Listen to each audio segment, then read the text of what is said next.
So I can't say that I didn't know this was going to happen. So on my Toyota, my front headache rack area that's part of the cooling tubes, it sits above the cab a little bit, so it catches a lot of wind coming across it and it cools the gas down really quickly. This one, I laid it completely behind the cab. There's a lot less airflow here, so I knew this was possibly going to happen. In the Toyota, I think I got like 4 or 5 months out of the Furnico couplers before they started to get hot and droop down a little bit. This one, I got 2 days out of them.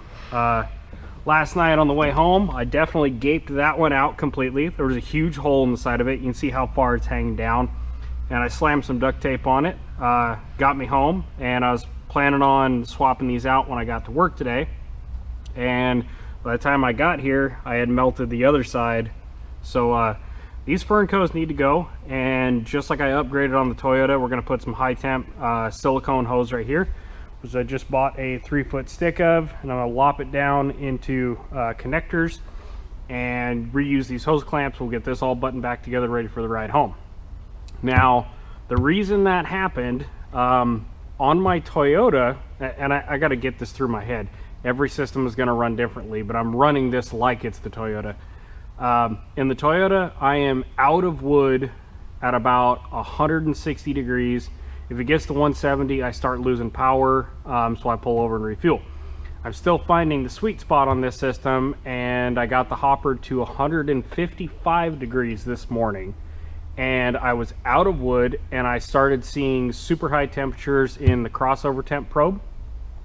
I definitely saw it tickle into 1700 degrees. That's pretty hot.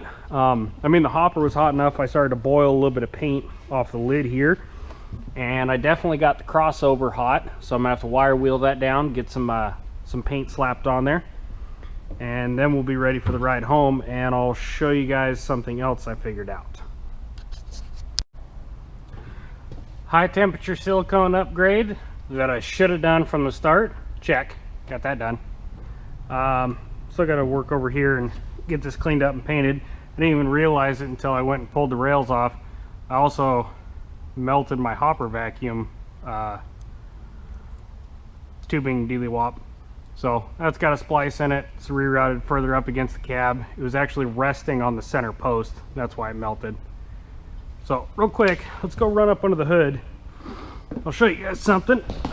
So on my Toyota, when I set up my mixing valves, I use throttle bodies, and throttle bodies almost seal all the way, but they do have an air transfer port. I had cut the IAC valve off of them and just plugged everything off, so it's a totally sealing valve. Now on Wayne's truck, he used damper style valves just like these ones that I built, and these don't seal completely, and he's talked about that before. And the very first 2 drives that I had on the truck, it seemed like it was way too low on power for what it should be. You know, I complained in the other videos of it feeling pretty gutless. So these valves do not seal up. Now in the Toyota, when I set my air mixture, I close one valve off completely, and I do all of my mixing controls with one valve. Both gas lines will be wide open, and the air valve, one will be closed, one will act as the mixer, and I'll use the airflow meter to verify that everything's happy. Plus, you can also hear it in the exhaust. When it's making good power, it sounds like it's running on gasoline. If it's too lean or it's too rich, even on wood gas, too rich, it will get blubbery. Like, it'll actually start puffing smoke. Actually, you can see it because I was running rich on the way in this morning playing around with it. I've got black soot coming out of the pipes all over the side of my mud flap. So anyways, on the Toyota, I do that with one valve. So I figured because Wayne was using mixing valves on his V10, it would work fine on mine. I was running down the road with both air valves completely closed. Whatever was able to leak past is all the air I was getting. And I was still running too lean, and that's why I was low on power. So last night, as a test, Walmart shopping bag and some Toby tape, I locked out that air filter so there's nothing flowing through it. And I did all my adjusting through one valve, and that made a world of difference in power. I mean, if you guys watch some of my old videos in the Toyota, there's a particular hill that I climb every night, and the Toyota will do 32 to 33 miles an hour up that hill. This thing was running so poorly that I actually went the long way home Monday night because I didn't think it was going to make it up that hill. Last night I did this and I ran that hill. I was able to pull it in 4th gear at 30 miles an hour. That is unbelievable for a 7,000 pound truck on wood gas and no timing control whatsoever. Oh, and that was the other thing I did last night. Driving home, I had my scanner plugged in and I was watching the timing tables the entire time, and it didn't seem to matter. I was actually flipping back and forth between gas and wood gas, trying to see if there was any physical difference, if the computer wanted different timing from one to the other. I know we've talked about it doesn't really have the ability to switch the timing up, but it does change it on the fly for whatever the PCM will allow it to do. Whether I was running on wood or on gasoline, unless I absolute flat-footed it, it would get down to 10 degrees when I did that. If I just drove it like a normal, sane person, and I was just easy on the throttle, I think the lowest I saw was 17 degrees of timing. Cruising, it was between 30 to 36. So the timing is there. A huge part of my loss of power was having too much air and too lean of a mixture, because I wasn't able to close down the air enough to start finding the peak power. So last night on the drive home and the drive in, so air valve, wood gas lines. So the wood gas lines will be wide open.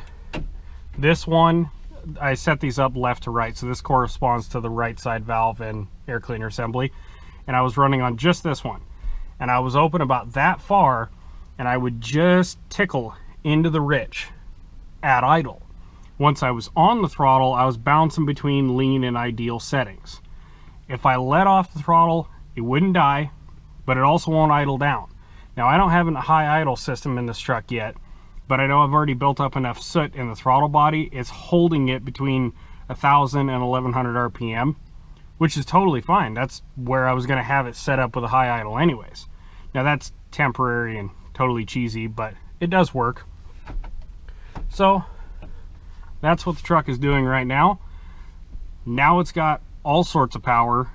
Down low, it's got that good pop in the exhaust that tells me it's making good power, and I can feel it.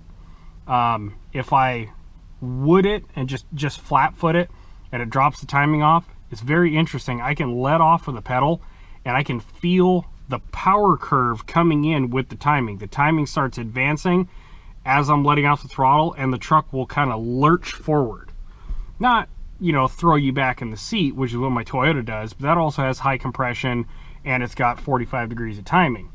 I think if we get this thing dialed in with maximum amount of timing, which thanks to my buddy Rob, he was commenting on the last video driving the truck, he's already looked into it a little bit, and this truck and this PCM is capable of running 70 degrees before top dead center timing. I just need to do my part and get a laptop and HP tuners, and we're going to work back and forth, and he's going to send me tunes to test out in the truck. We're going to see what kind of power we can make out of this. Now, it's not about just, you know, making all-out power. We really just want to see, I mean, I'll be completely happy if we get wood gas up to the horsepower level of what gasoline is doing. Now, that's not critical. I mean, if I really need to, oh, yay, gasoline power. Now, the only problem with that, if we tune the ECM for maximum wood gas power, it might not run that good on gasoline. And I'm sure you can get an aftermarket ECM and have two separate tunes in it, one for gas, one for wood gas, maybe even a third one for running hybrid, which I do plan to put a rheostat in here on the fuel pump so I can hybrid drive primarily using wood gas, but if I need that little extra oomph, then we can go ahead and throw the fuel pump on and give it just a little nudge of gas. You know, if I'm going to be towing something heavy or pulling the pass or, you know, whatnot like that. Anyways, so that's where the truck's at right now. We're making good power. We're making good gas. Burning through wood like there's a hole in the bag. But that's fine. You guys have seen the back room. I got 60 or 70 bags in there. I'm going through about, so it's a 2 3/4 bag to fill the hopper. And I fill up on the way to work right about the halfway point, just like I was in the Toyota. So I'm using close to 10 bags of fuel a day, commuting 111 miles. Now that is literally double what the Toyota is burning. So I am gonna have to get really serious, number one, about my wood supply if I want to drive this truck a whole bunch more, especially long range over the mountains and stuff like that. But I also need to get my ass in gear and get that engine that's sitting on the stand over there dropped into the Toyota ASAP. So I've got a fuel mileage wood rig, then I have a towing, hauling, four-wheel drive wood gas rig. And then I also have the beautiful option of one of these days when I pick up the right generator, I can hook up either one of the trucks to the generator and power the whole house. Or welders, whatever. You know, the option is there. The fuel system is already built, and it's super convenient that it's mobile and on wheels. I can roll it up to anything else and power it. I even thought about, really did think about this, if I get a chance to go to the Argos meetup and this truck wasn't done yet, I was going to put the Toyota on the car trailer behind it and run the gasifier with gas lines up to the Dodge and drive down the road. Now I'd only make it about 15-20 miles between fill-ups because that's got a much smaller hopper, but that is actually an option. Talking to a fellow in the comment section that's up in Alaska, you could build a gasifier truck like this, park it on your boat, and fuel the engine for the boat. That's actually something you can do. You've built the gasifier truck, but now it's mobilized. It's not like having a stationary one or even one on a trailer. You just drive it to where you need to supply fuel to. This gauge is bugging me. It doesn't return to 0. It stays at 5 all the time. Don't buy gauges from PRM Filtration. This is the third gauge I've had from them that does that. All right, I'm rambling on. I'll talk to you guys later.